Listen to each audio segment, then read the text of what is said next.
இந்த பிரச்சனைக்கு ஒரு எளிமையான ஒரு தீர்வு. அது எந்த பிரச்சனையா வேணாலும் இருக்கட்டும், அது மூட்டு வலியா இருக்கட்டும், இல்ல சைனஸ் மைக்ரேனா இருக்கட்டும், கழுத்து தேய்மானமா இருக்கட்டும், L4 L5 டிஸ்க் பல்ஜா இருக்கட்டும், பைல்ஸ் பிஸ்டுலா ஃபிஷர்ஸ், எந்த நோயா இருந்தாலும் மரபு சார்ந்த ஒரு பழக்க வழக்கத்துல சித்தர் பெருமக்கள் ஒரு எளிமையான ஒரு வாழ்வியல் முறையை நமக்கு சொல்லி இருக்கிறாங்க.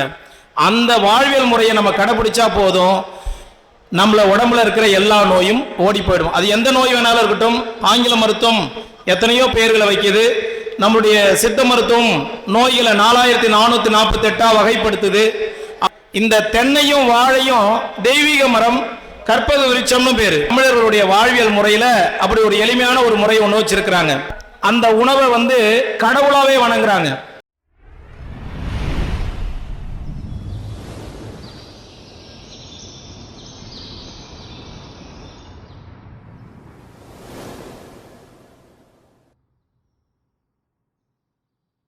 இன்னைக்கு இவ்வளோ மக்கள் இங்க வந்திருக்கிறோம். இவ்வளோ மக்களும் ஏதாவது ஒரு பிரச்சனையில தான் இருக்கிறோம். நம்ம ஆரோக்கியமான உணவு சாப்பிட்டாலும் ஏதாவது ஒரு பிரச்சனை இருக்குது. நீங்க உங்களை கூட்டிட்டு வந்த அந்த வாகன ஓட்டி வண்டி டிரைவரா இருக்கட்டும், இங்க உட்காந்து பேசி இருக்கிற நானா இருக்கட்டும், ஏதாவது ஒரு உடம்புல ஒரு பிரச்சனை இருக்கு.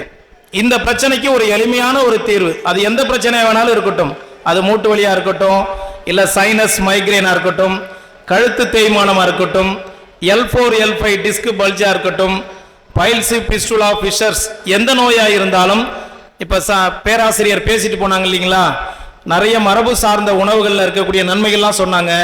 நம்மளுடைய பாரம்பரிய மரபு சார்ந்த ஒரு பழக்க வழக்கத்துல சித்தர் பெருமக்கள் ஒரு எளிமையான ஒரு வாழ்வியல் முறையை நமக்கு சொல்லி இருக்கிறாங்க.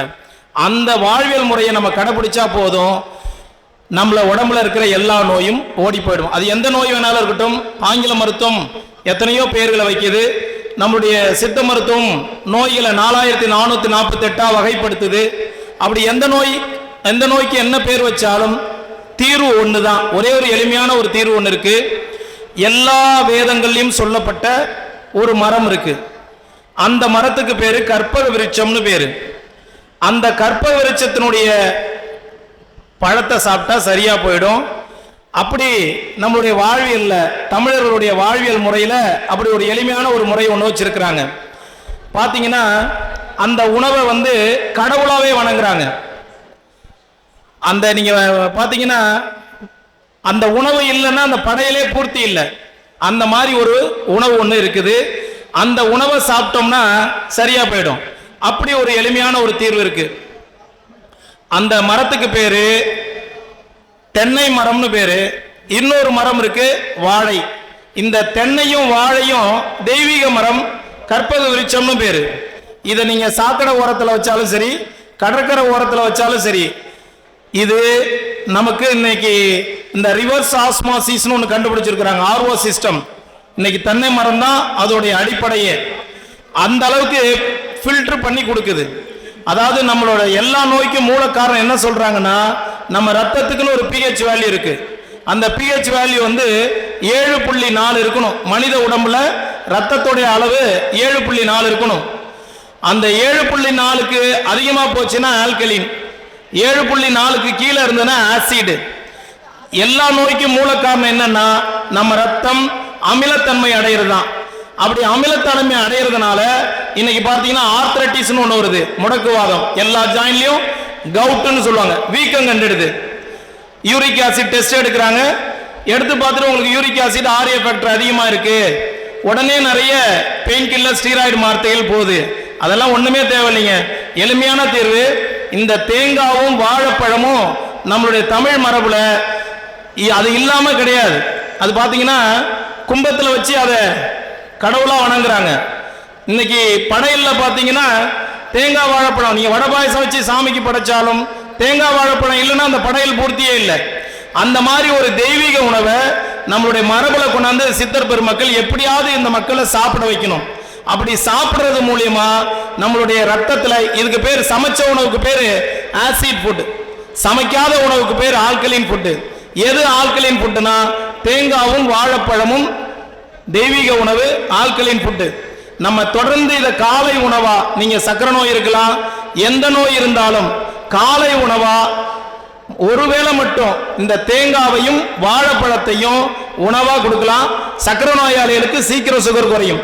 ஆங்கில மருத்துவம் தேங்காவை கொலஸ்ட்ரால்னும் வாழைப்பழத்தை சுகர்னு சொல்லியிருக்கிறாங்க. ஆனா உண்மையை சொல்லணும்னா தேங்காய் எல்டிஎல் ஹெச்டிஎல்னு ரெண்டு இருக்கு இல்லையா, பச்சையா சாப்பிட்டா நல்ல கொழுப்பு. அதை நீங்க கீரையில மற்றபடி வறுத்து பொரிச்சு இந்த தேங்காவை ஹீட் பண்ணா அது கெட்ட கொழுப்பு. அதில் தேங்காயையும் வாழைப்பழத்தையும் பச்சையா சாப்பிடும் போது நம்மளுடைய ரத்தத்தில் இருக்க pH வேல்யூ மாறுது. இது வெறும் பேச்சு மட்டும் இல்ல, இது நிரூபிக்கப்பட்ட ஒரு மருத்துவ முறை. என்கிட்ட வரக்கூடிய எத்தனை நோயாளர்களுக்கு, குறிப்பா இந்த சோரியாசிஸ் எக்ஸிமா இருக்கு பாருங்க, யானை தோல் படை மீன் செதில் படை, அந்த மாதிரி நோய் உள்ளவங்களுக்கு அவங்க எல்லா சிகிச்சையும் பண்ணிடுவாங்க. நிறைய டெர்மட்டாலஜிஸ்டும் போயிட்டு ஆயிரக்கணக்கான ரூபாய்க்கு மருந்து மாத்திரைகளை வருடம் முழுக்க சாப்பிட்டுட்டு இருப்பாங்க. என்கிட்ட எங்கே கேள்விப்பட்டு நம்மகிட்ட வருவாங்க, நானும் ஏதோ மருந்து கொடுப்பேன்னு நினைப்பாங்க. கேட்பேன், இது எத்தனை வருஷமா இருக்குன்னு கேட்பேன். எனக்கு 14 வயசுலேருந்து இந்த 40-45 வருஷமா இருக்குதுன்னு சொல்லுவாங்க. மருந்து சாப்பிட்டு சாப்பிட்டு சலிச்சிட்டேன்னு சொல்லுவாங்க. நீங்க காலை உணவா தேங்காய் வாழைப்பழம் சாப்பிட்டீங்கன்னா உங்க ரத்தத்தில் இருக்க pH வேல்யூ, அந்த காரத்தன்மை அதிகப்படும். அமிலத்தன்மை அதிகமாகனாதாங்க எல்லா நோயும்.